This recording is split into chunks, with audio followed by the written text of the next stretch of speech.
It's great to have you back. Or if this is your first time to come and take a listen, thank you for doing so. In the last episode, I revealed how my big faith journey began.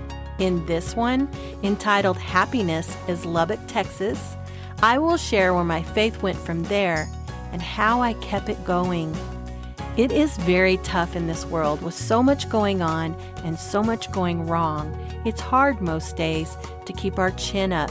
The enemy is always waging war upon us, but it's also important to keep ourselves in faith shape and to have ourselves rested and to be good to ourselves so that we're ready and we are able to live this life and serve our God. We must learn to trust God in all things and to pray about every one of them, no matter how big or small or how silly sometimes our prayers may seem. We must know that God cares about us and about what we want because He cares for us. He wants us to talk to Him and depend on Him for every little thing. So if you haven't listened to the previous podcast, episode 5, please do, for this one is a continuance. After we got back together and started living our lives for God and for serving Him also in our church, some time had passed. He got this position at his job that he had worked hard for, and he enjoyed it. And we also had our third child.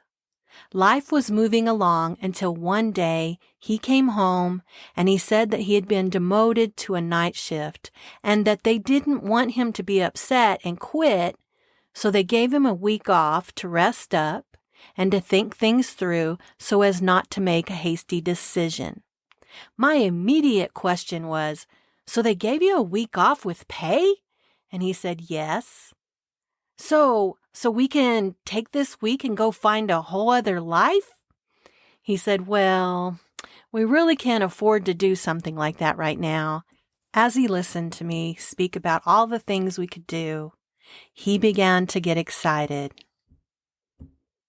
He was excited because he saw that I was willing and able to do whatever we had to do to just jump, to just start a new life, to do whatever it took for God to put us where He needed to put us. So I arranged for my sister to watch the kids that next week, and we simply told everyone else that we were going on a vacation together so that they didn't ask a lot of questions, because honestly, we just needed to be hearing from God. We needed to focus on Him and what He was saying to us and our little family. We had also wanted God to move us somewhere new for a very long time. We had asked Him over and over to open the doors so that we could do this, but the doors, they never opened before. Until now. So I worked on his resume, typing it up on a typewriter, and many of you cannot even imagine what that's like.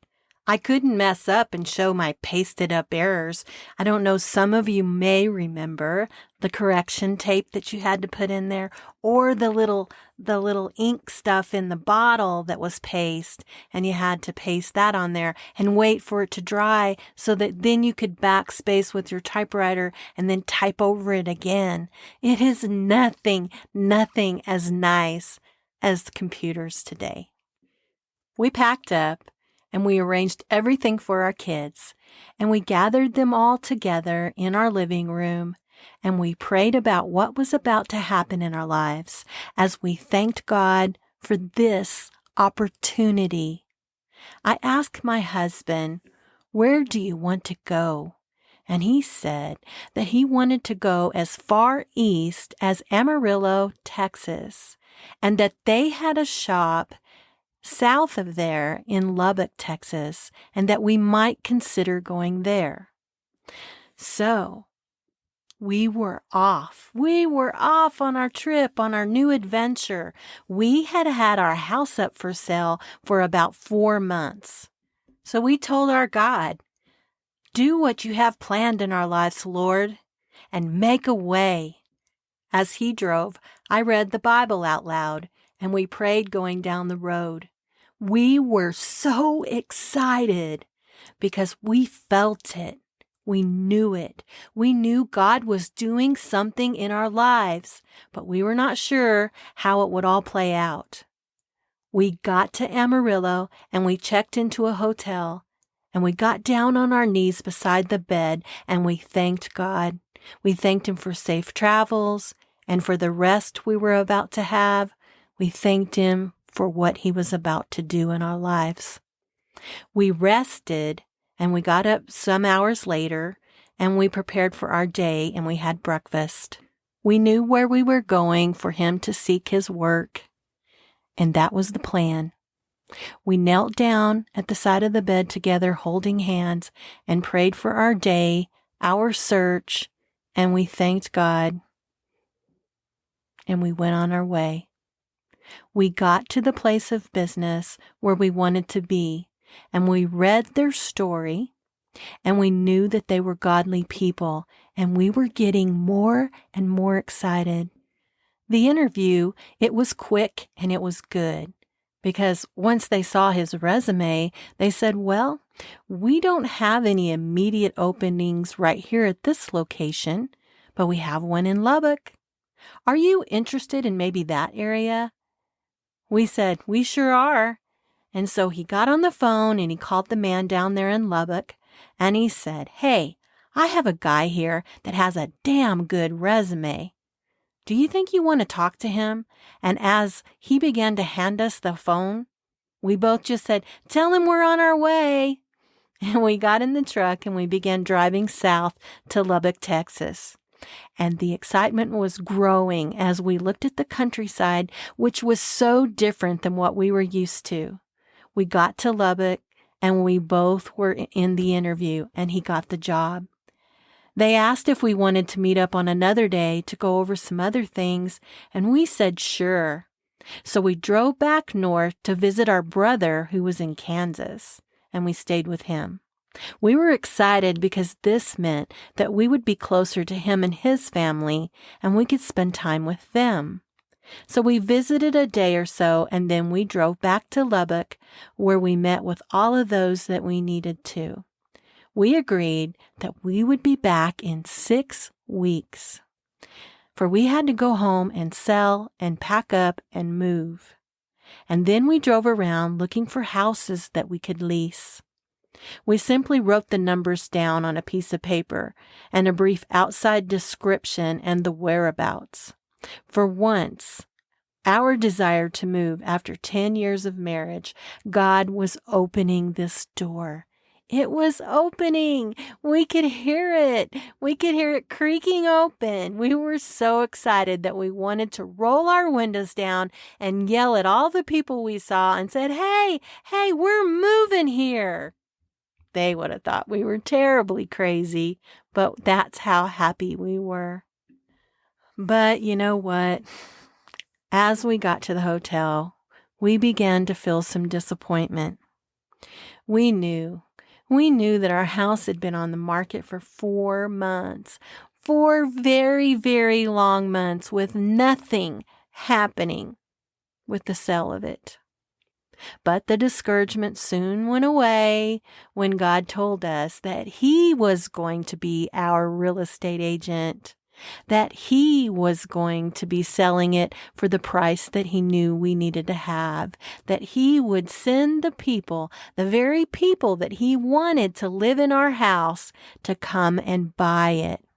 He would sell it for the exact amount that we would need.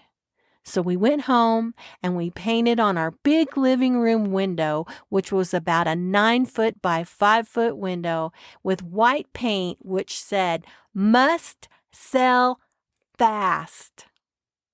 Within 2 weeks, we had a buyer. As the sale was progressing, the buyer didn't show up at the next appointment with the title company. But the lady there, she told us not to worry. We would have another buyer come through. So she must have been God's angel of encouragement, for she was correct. Another buyer did come through. And even though we had been concerned about missing our 6-week deadline, it appeared that we were going to make it. We would be moving after the Thanksgiving holiday. Leaving his family and my family, that was hard. But then there was still all that past that we could leave behind, and we were excited about the newness of our lives we were about to experience. We called and we leased one of the houses that we had written down on the list. Luckily, it was our favorite one, and it was still available. It was bigger than the one that we'd been living in, and it even had an extra bathroom. We had not even seen the inside, though, so that was a little bit unsettling. But the outside was nice. The leasing agent, she suggested a 6-month lease, when I thought, well, maybe a year. But then again, God was looking out for us. He had a plan. Before we left Arizona, you remember my dear friend John Mentor? Well, he renewed our wedding vows in his little desert church. We had our family all around us. That was really, really special. We even had a cake to celebrate with, which John nearly dropped, but in his attempt to not let it hit the ground, he comically saved it. Here we were on our new life adventure, finally. I drove our little SUV with one or two of our kids. I can't quite remember who rode with me, but I do remember our crazy barking dog and our black and white Sylvester cat. And then there was my husband who was driving the U-Haul towing his pickup, and he had one of our kids, and sometimes two, in the vehicle with him. And driving up those Flagstaff mountains took a lot of time. With all of that weight, we had a 26-foot U-Haul. We spent the night in Santa Rosa, New Mexico, and on December the 1st, we became Texans. We didn't even know anyone except his new boss, who had came to help us move in the refrigerator. We started our life, and we were blessed with the greatest neighbors who remain friends with us to this day. It was kind of lonely, but everything was so new. We were always amazed by the simplest things of discovering all these things. New everything, new schools, new time change, our first Christmas alone, new church, new weather, and of course, it snowed right after we moved there, and driving in it was a whole new experience for this girl from Phoenix, Arizona. It was really hard for us to rent a house because we were used to doing things to our own home. So, 6 months later, just like the leasing agent said, we began looking at houses.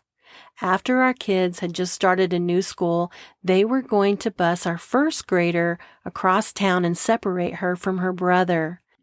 So I found a house, and I saw their asking price and what all they had to offer, and I planned everything out as to how we were going to be able to do this, to afford this, all before I even went over to see the house. It was one of those deals back in the day where you could pay them so much down and make an agreement as to this and to that, and then simply go to the title company and process the paperwork and take over their mortgage. So this meant it wasn't going to take very long. To our surprise, they accepted our offer, and we had a house that we were going to live in for 16 years. Our church group, they came in the middle of the week with their pickups and their trailers, and they moved us. What a true blessing that was. I had made some chili that day in the crock pot, so they all ate dinner with us before they left. It was so nice because they delivered all of the boxes to each room. It made unpacking so much easier and faster that we were able to sleep in our house that night.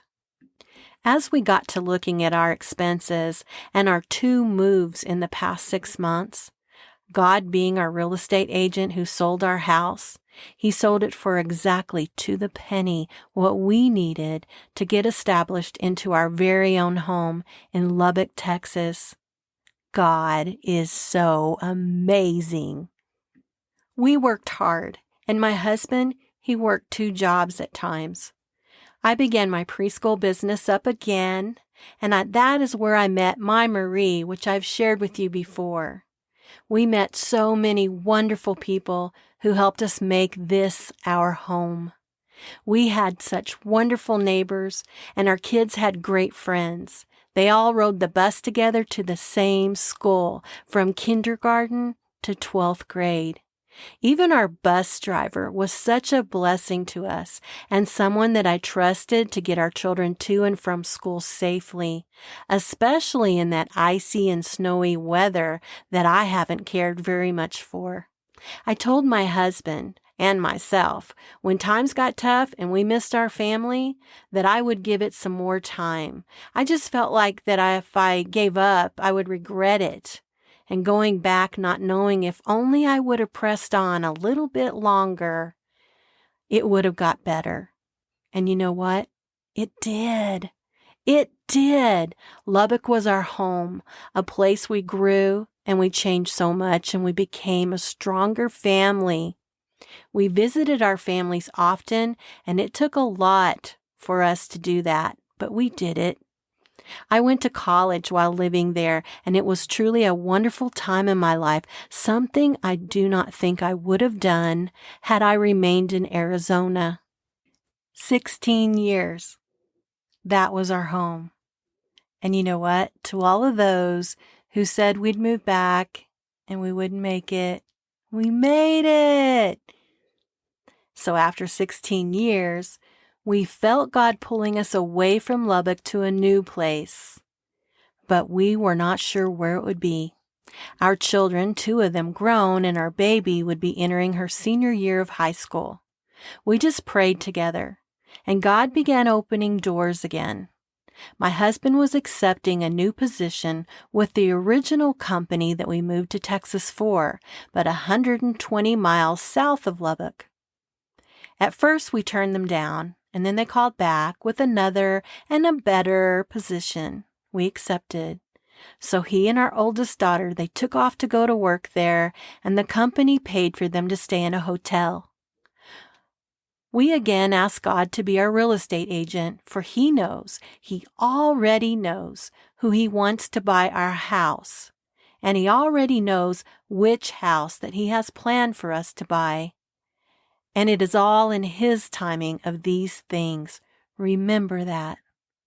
So all the while, other agents were calling and they were coming by, and they told me that by selling it myself, we would not get our asking price. I thought, you know what?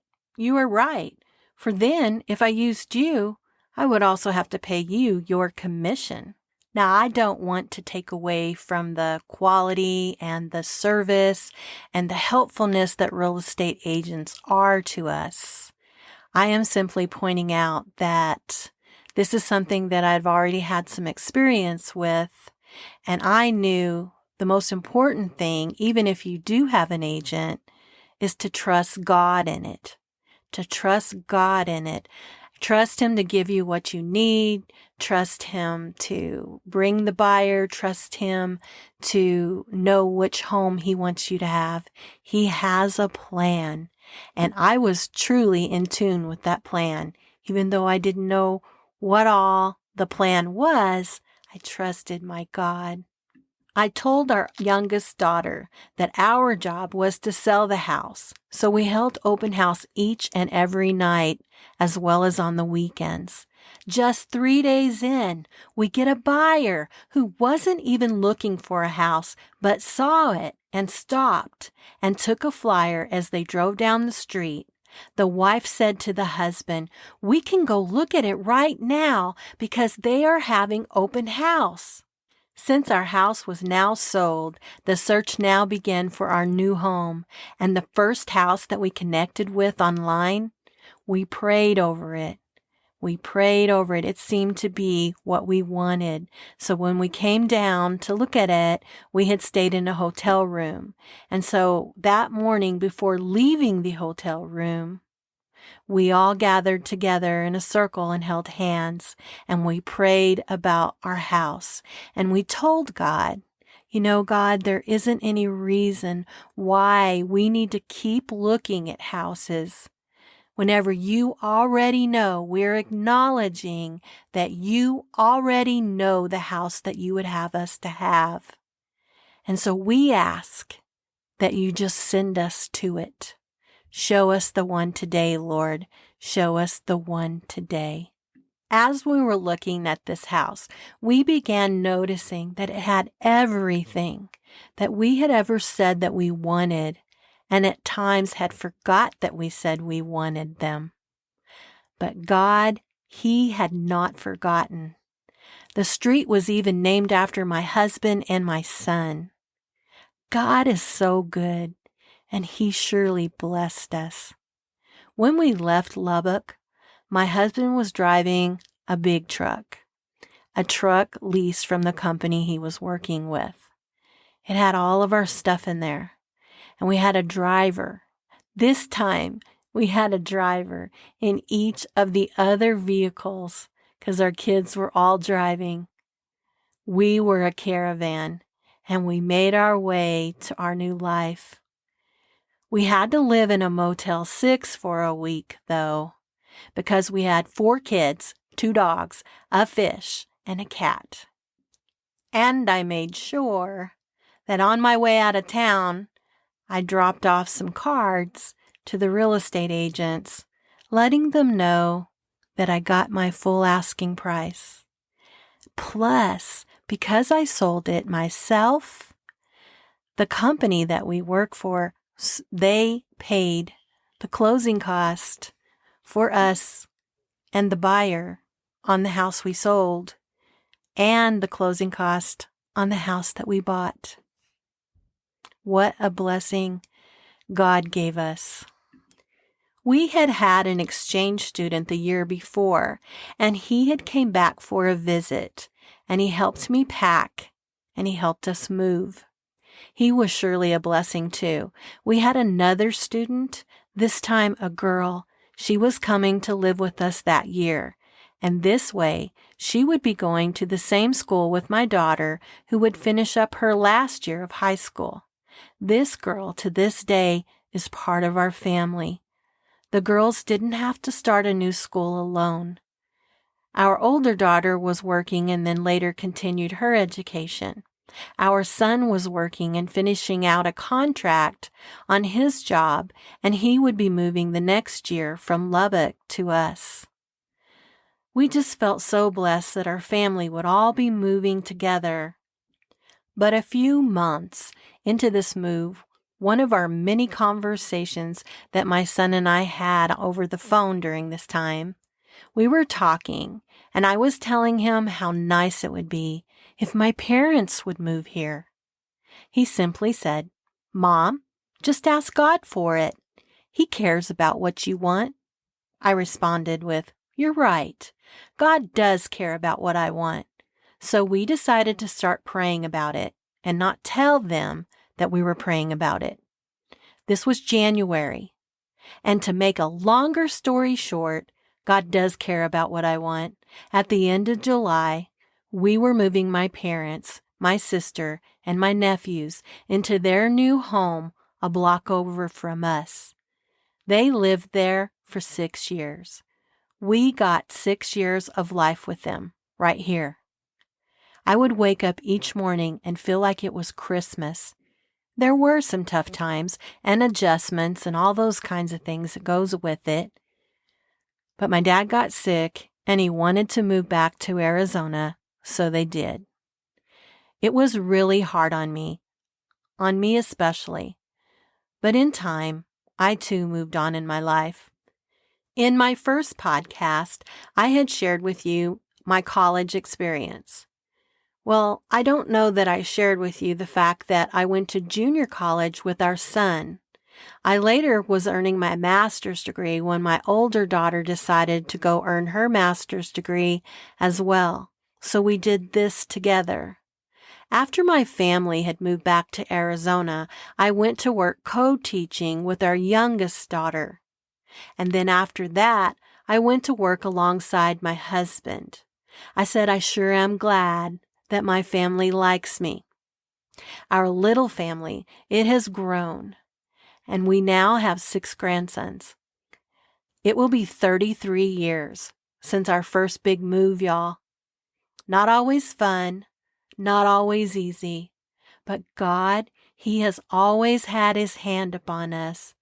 And for now, God has me sharing my faith with you. I am so thankful for this life, for the opportunities, for my family, for my husband, for what God has provided with us. And without God, we simply wouldn't know or have experienced all that we have. I want to encourage you to take all of your worries, all of your cares, all of those you love and are concerned about, and just envision yourself carrying them all in your arms and placing them at the throne of God, laying them at His feet, and looking up to God and saying to Him, Father, I leave these things here with you to take care of. I trust you to do so. And then walk away. When you find yourself worrying about them, panicking about them, I want you to once again envision yourself trying to sneak over and begin pulling those things and those loved ones closer to you. And then realize, stop. Don't do it. You said you would trust Him. You said you would trust Him. So you tell Him, I trust you, Father. I trust you to take care of them. I trust you to do it. You said you would. Whatever you are facing, you have to leave it all there and trust God to work. Keep activating your faith and keep speaking those positive words of faith. Remain patient. Thank you. Thank you for deciding to come and listen to me and about my story of faith. Until next time, keep the faith and remember, there is nothing is ever over until and if God says it is. Trust Him at His word. At His word.